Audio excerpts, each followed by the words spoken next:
Welcome back to Would You Gaming.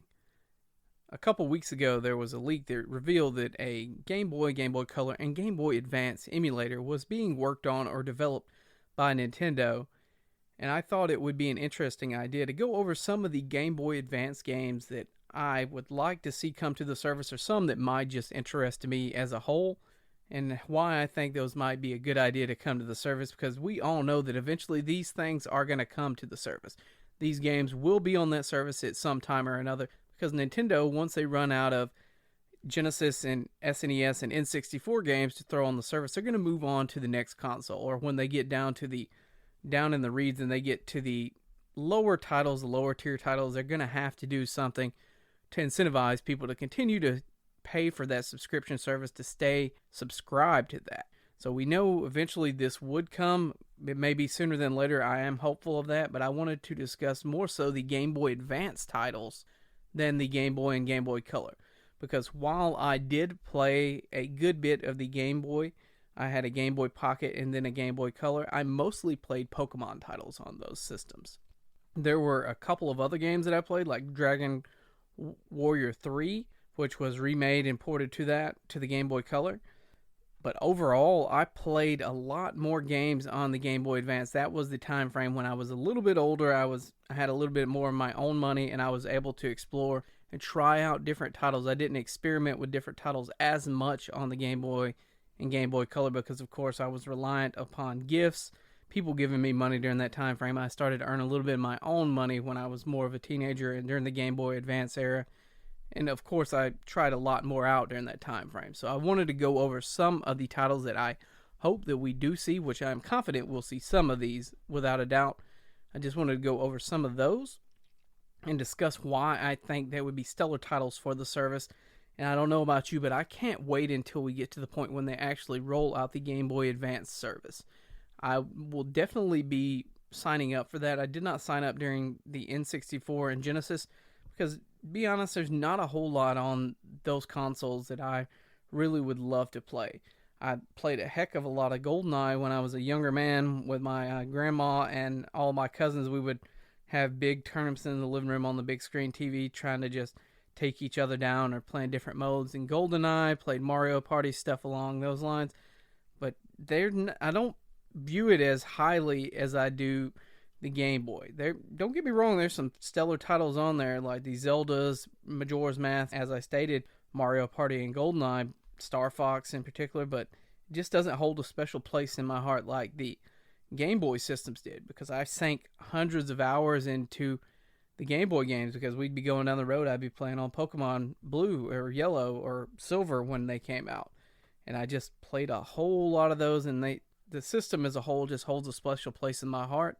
And I wanted to discuss with you guys some of those titles that I really hope that we do see. I'm confident we will see at least some of these.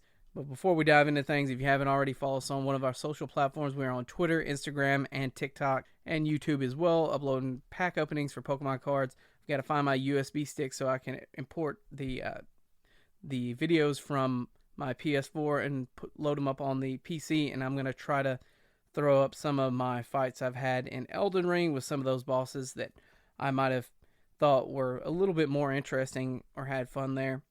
But let's dive right into things. And the first thing I want to start off with is a game that we're actually getting on the Nintendo Switch at some point, though we don't know when at this point, and that is due to the whole thing, the situation over in Ukraine and Russia, where they have invaded, and that, of course, is Advance Wars 1 and 2. I think the third one came out on DS, if I'm not mistaken. I know the first one came out on the Game Boy Advance. And you might be saying, why would you want this title added to the service when you're going to get a more polished version on the Nintendo Switch at some point?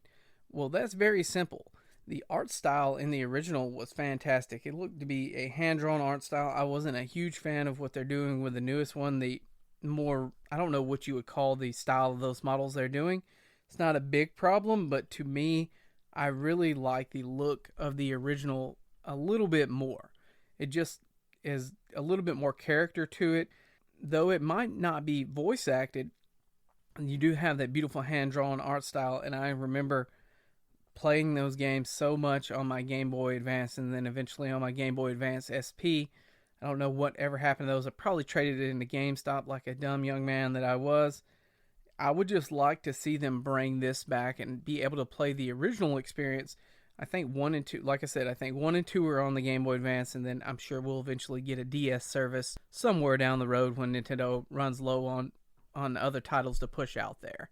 And moving right along, because this is a rather long list that I have here, I'm going to just briefly cover some of these. Some of these I might be more in depth with than others, just depending on the title. And as we go along, I might just drop some of these off. The next one, of course, is Metroid Fusion. This has not been available to play on a home console since the Wii U, and not many people own the Wii U. Metroid Fusion was my first outing in the Metroid series. I had played a bit, not very much, a couple minutes of SNES Super Metroid, and I know I played a little bit of the original NES title Metroid. I just did not like the NES title whatsoever. Still to this day, it's hard to go back through. It's dated. It shows its age, I would say. And I played a lot of Metroid Fusion. I played it to totality. I got every bomb, I believe. I was on GameFAQs at school when we had free time on the computer in the library, searching where I needed to go next to find particular things. And this was a fun title to me. It showed me that this was more of a, I would call it, I don't know if you'd call it like a horror genre kind of, because the X-Parasite, which mimicked you, would show up in areas that you were in and you have to take off and hide. So I felt like there was a little bit of suspense there as well, and I feel like they carried over to Metroid Dread when they made that on the Switch as well. It kind of followed that same formula. I don't believe there was anything like that in the original NES title or the SNES title. I know you, at the end of both of those, I believe, and Dread, you have to run out of there, as well as Fusion. You have to run out of there before the place explodes. That's the theme with these titles. The station you're on or wherever you're at, planet is going to blow at the end of any of these titles. Samus just leaves a trail of stardust in her wake, apparently. It would be interesting to see them put this on there. I did manage to snag an SNES controller when they were on sale from Nintendo's site, so I would probably use that. One thing I will say about the Game Boy Advance, they ported a ton of SNES titles over to this. There were so many SNES titles that were just originally on that console that they brought up to date, and they just added additional feature to even NES titles they added to the Game Boy Advance. It was an interesting time, and one of my favorite handheld consoles of Nintendo's to this date. Moving on from Metroid Fusion, one game that I played that I'm not sure we'll be able to get, and that is due to licensing issues, Astro Boy Omega Factor. It's like a side-scroller shooter. It might have been a beat-em-up. It's been years since I played this title. I remember playing it, though, and there are several different types of missions on this. Most of them you'd be running around just shooting or beating up enemies, but they also had flying stages. I believe one of the last stages was a flying stage. It was kind of like a shoot-em-up where you were flying around as Astro Boy shooting targets as you moved through the sky, and I had a lot of fun with this when I was younger, and I managed to beat it. It was fun. I wasn't that familiar with Astro Boy, but it was premiering on Adult Swim during the time. I say premiering, we were seeing reruns from the Japanese side of things over there, so I did manage to watch a little bit of that. It kind of piqued my interest, and that might have been the reason I actually picked this up back in the day. Next, Disney's Lilo and Stitch. This was a action shoot 'em up title. You played as Stitch running around with his 4 blasters. It was mindless fun. There's not much else to say about that, but I had a good time with it. As I stated with the Astro Boy title, we may not see this. We may not see this due to licensing issues with Disney, unless Nintendo comes to them and says, hey, we have X amount of titles from our previous console that we want to put on there on the Game Boy Advance service. We'll cut you a check for X amount to keep them on there for this long. And that very well may take place, because when I was looking over a list of Game Boy Advance titles, it amazed me the number of movie tie-in titles that we saw there. I think there was a Terminator title, a Disney game for every one of their IPs, it seemed like. Everything from Monsters, Inc. to Aladdin, it seemed like. Disney's Lilo and Stitch was just one of those that I was at my aunt's house with her boyfriend, and he had a daughter who was a little bit younger than me, and she had this game. So I managed to hang out over there. We hung out over there quite a bit during the summertime and everything. They would take us to Six Flags and stuff like that. And I managed to beat this title during that time frame. It was difficult, but it was a fun title nonetheless. Next up is one that we have not seen released outside of the Game Boy Advance that I am aware. Now, I could be incorrect, and this could be on the Wii U Virtual Console, so feel free to correct me if I am incorrect here. But Final Fantasy Tactics Advance. This was a differentiation from the original Final Fantasy Tactics that had some different things that came into play. For one, during certain battles, once you reached a certain point, there were judges.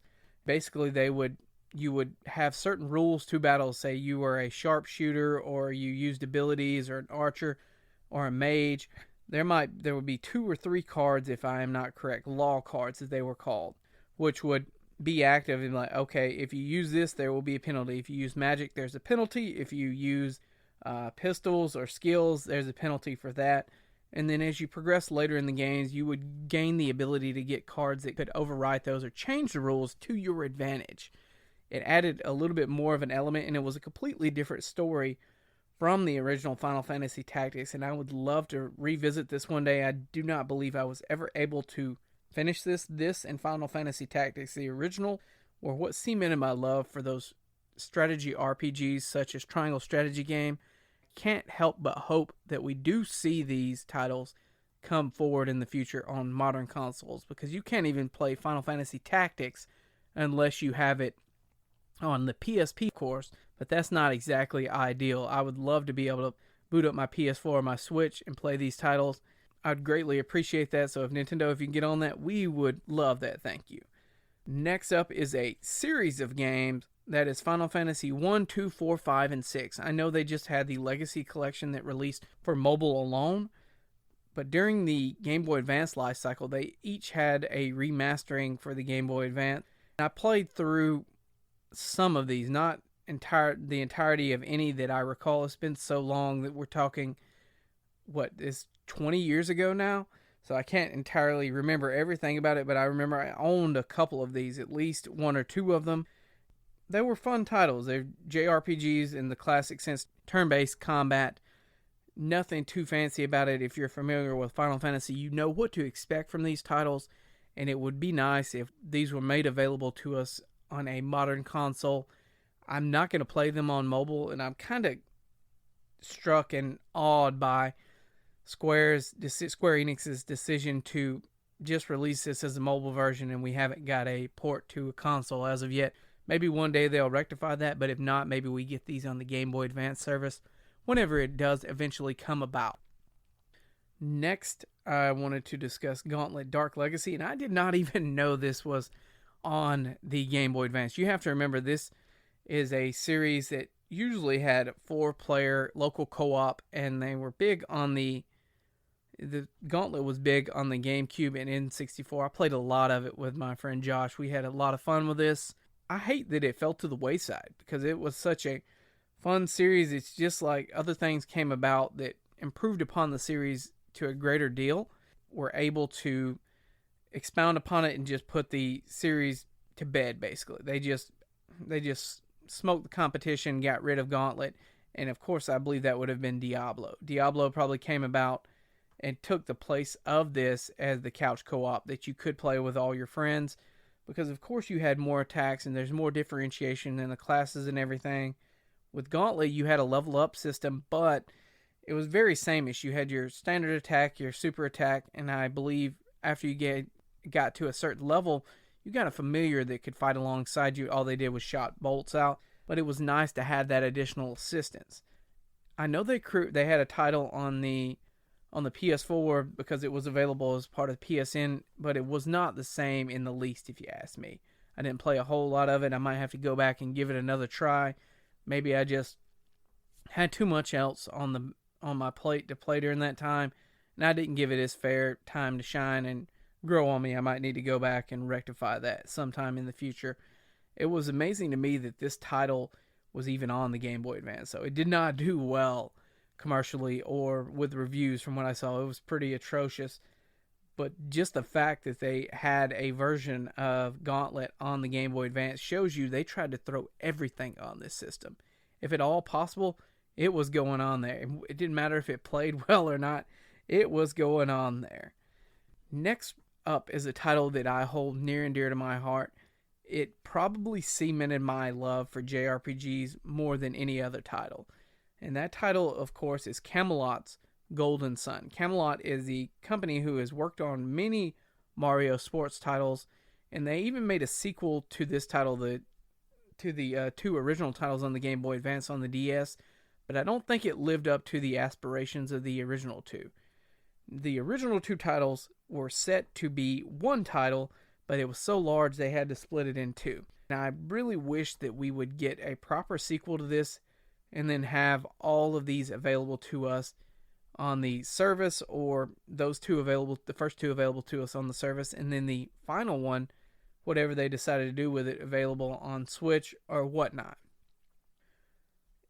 These are interesting titles. You have elemental abilities, of course. You level up. You have that progression where you learn things.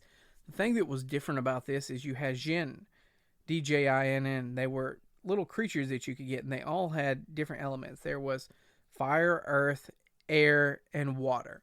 And depending on, and what you did is you could have your people, your party of 4, you could give them different assortments of these. I think you could hold 7 or 9. I don't remember the exact number. I've got a copy of the second game over somewhere in the corner over here, but I haven't popped it in years or even looked at it. But you could give them these Jinn to hold on to. So if you could give them different variations, you could give them a couple of earth, a couple of water, a couple of fire, and a couple of air. And depending upon what you did in that regard, you could get different abilities for your characters. And there were fantastic summons that you could get as well that you unlocked.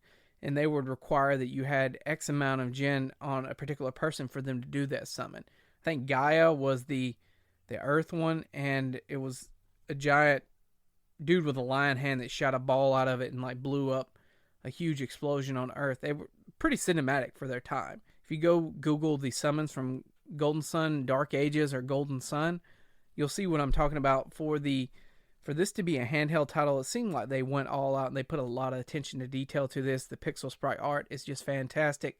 It just holds a special place in my heart because I remember I had the guide for this. I would run around and try to find every one of the Jinn so I could do those summons, find all the summons, and just power up my people to an insane level.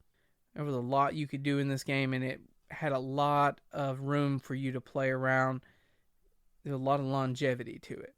It was one of those titles that I look back on so fondly to this day that I would love an opportunity to go back to it. Following this, Jurassic Park Builder 2 was a title I played a little bit of on the Game Boy Advance. And of course, this is something like a sim theme park game. Of course, have your dinosaurs and your attractions. You have to keep people happy, make sure they have roads to get different things. There are more modern versions of this, of course, but it was nice to see on the Game Boy Advance. The Legend of Zelda 4 Swords was a title on the Game Boy Advance. I'm not sure if this was just for the functionality with the GameCube or not. I can't say. I just know that for the GameCube, how you played this, if you played with multiple people instead of just single player, is everybody had to plug a Game Boy Advance up with a connector cable. And you would see everything happening on the top screen. The bottom screen would be like your inventory. If you fell into a hole or there was a sub-dungeon and everybody else was above ground, what would happen is you would see that sub-dungeon on your Game Boy Advance. As I stated, I'm not sure if this was a standalone title that went with that and you could just play 4 Swords in this way. It may have very well been that way. But it was an interesting experience. It's just another example of Nintendo innovating with their titles, trying different things, seeing what actually works, and going from there. They have always been good about using older technology and innovating, and this is another example of that. 4 Swords was a fun experience. It added a little bit of different. You could play single player, of course, but it was a little bit more interesting if you had friends to play with. I played 2 or 3 players before, and I play by myself. Uh, the 4 links that you play as will be able to form up in different formations depending on your press of the D-pad, I believe it was. So we'll see if we get anything along these lines with this, or if, like I said, this was just a title that was part of that experience for the GameCube game. Mario and Luigi Superstar Saga is a game that has been remade on the 3DS, of course, and it's a fantastic title on the 3DS, do not get me wrong, but it is not the same hand-drawn art style that was shown on the Game Boy Advance and made me fall in love with the series to begin with. It is so cartoony and over the top that it is just wild. And Mario RPGs are interesting in that regard because they typically lean towards that humor, and they have jokes along with the RPG elements. I like the 3DS title is well and good, but the art style just is not the same. When you compare the hand-drawn art style compared to the more modern art style they used with the 3DS, I would choose the hand-drawn pixel art style any day of the week. I know it is more time-intensive and expensive to produce, but it just looks better overall. That may just be my personal preference with this, but I would love to see this pop up on there, and I would not be surprised if it did. Next up, we had the Mega Man Battle Network games 1 through 6. There were 6 total on the Game Boy Advance. I believe they linked up. You could trade chips and stuff, chipsets between people that way. But it's an interesting take on the strategy RPG. You can kind of move around there, and it's more Mega Man in a different type of environment as opposed to the Blue Bomber just going through there, tackling bosses and stages, and eventually powering up to an nth degree, becoming just so overpowered.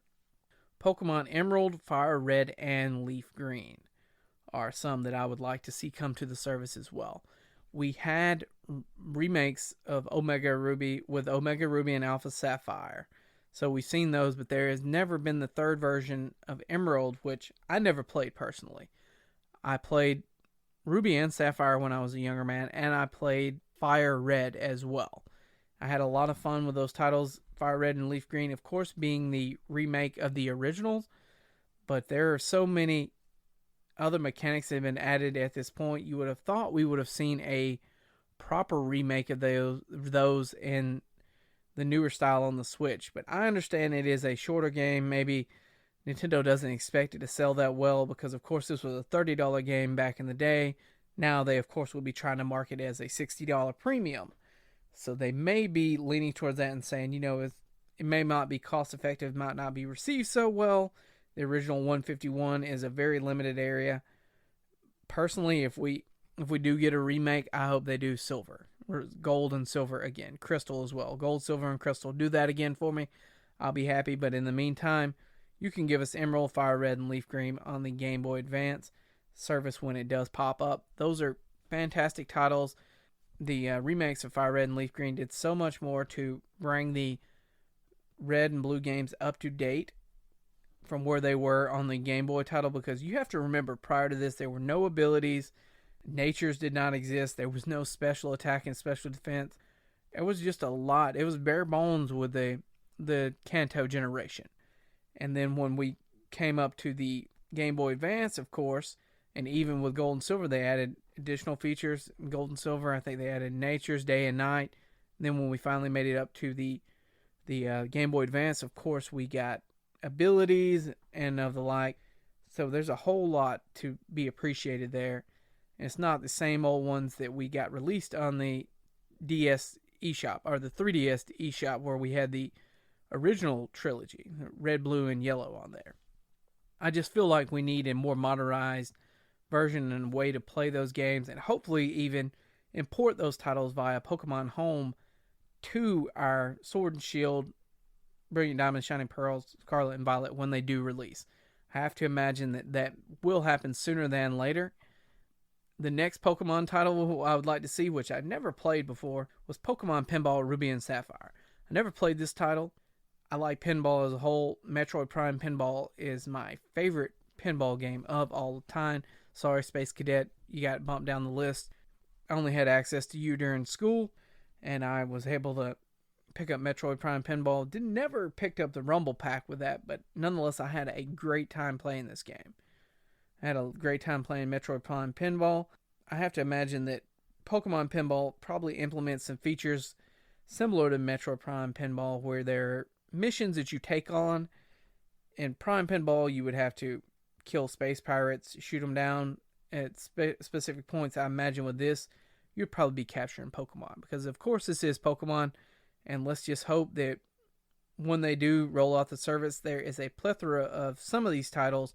I'm hoping we get the majority of them, but I imagine they're going to hold some back just to incentivize you to keep that service for as long as possible. There is one final title I wanted to cover, and of course that title is Super Dodgeball Advance. This was a dodgeball game on the Game Boy Advance. I don't know how I heard about this or anything like that. I might have borrowed this from my friend in school, but I just remember this was a lot of fun. It was cartoony, over-the-top dodgeball. Needless to say, it left an impression on me. I played a good bit of it for a long, long time. I haven't seen it pop up anywhere. I don't ever see anybody bring it up when they talk about Game Boy Advance titles that are fantastic. And it just doesn't get the love that it really deserves. Super Dodgeball Advance was the first time I'd ever played any type of dodgeball game before, and I found it quite enjoyable for some reason. As a last minute thing to go over some beyond the Game Boy Advance titles, I wanted to name a couple of titles I hope we get whenever we get that GameCube service onto the Nintendo Switch Online, because I said this before and I will say it again. Whenever they run low on content for the Game Boy, Game Boy Color, and Game Boy Advance titles, they will move on to another console. And I have to believe eventually the GameCube is going to be a part of that. So hopefully we can get Eternal Darkness, Tales of Symphonia, Beautiful Joe, and Paper Mario Thousand Year Door when those come out. Those are some of the titles that I may have missed out on. I played Tales of Symphonia, but all the others I never played on the GameCube back in the day. If we could get those in some modern form, I would be a happy individual. I can't say that I would be mad about that whatsoever, especially the Paper Mario Thousand Year Door. I love the original Paper Mario and the turn-based combat and the level-up system that was available in the first two titles that was stripped away later down the road. Anyway, this is just some of my ramblings about some of the Game Boy Advance games that I really hope that we get when that service does become available. I'm hoping they do not lock that behind the premium service, the Plus expansion, and it's just on the base. But I kind of feel like I'm going to have to upgrade my service to that. If the time comes that is apparent, I will happily do so, because at that point, it will be worth the money to me. If you've enjoyed the podcast here today and what we're discussing, let us know. You should always shoot us an email. You should hit us up on one of our DMs on the social platforms, how we can improve the experience for you and what you would like to hear about going forward. Thank you guys for all the support, sticking with us through all this time. If you have been listening, if you're new here, thank you for tuning in, and you guys enjoy.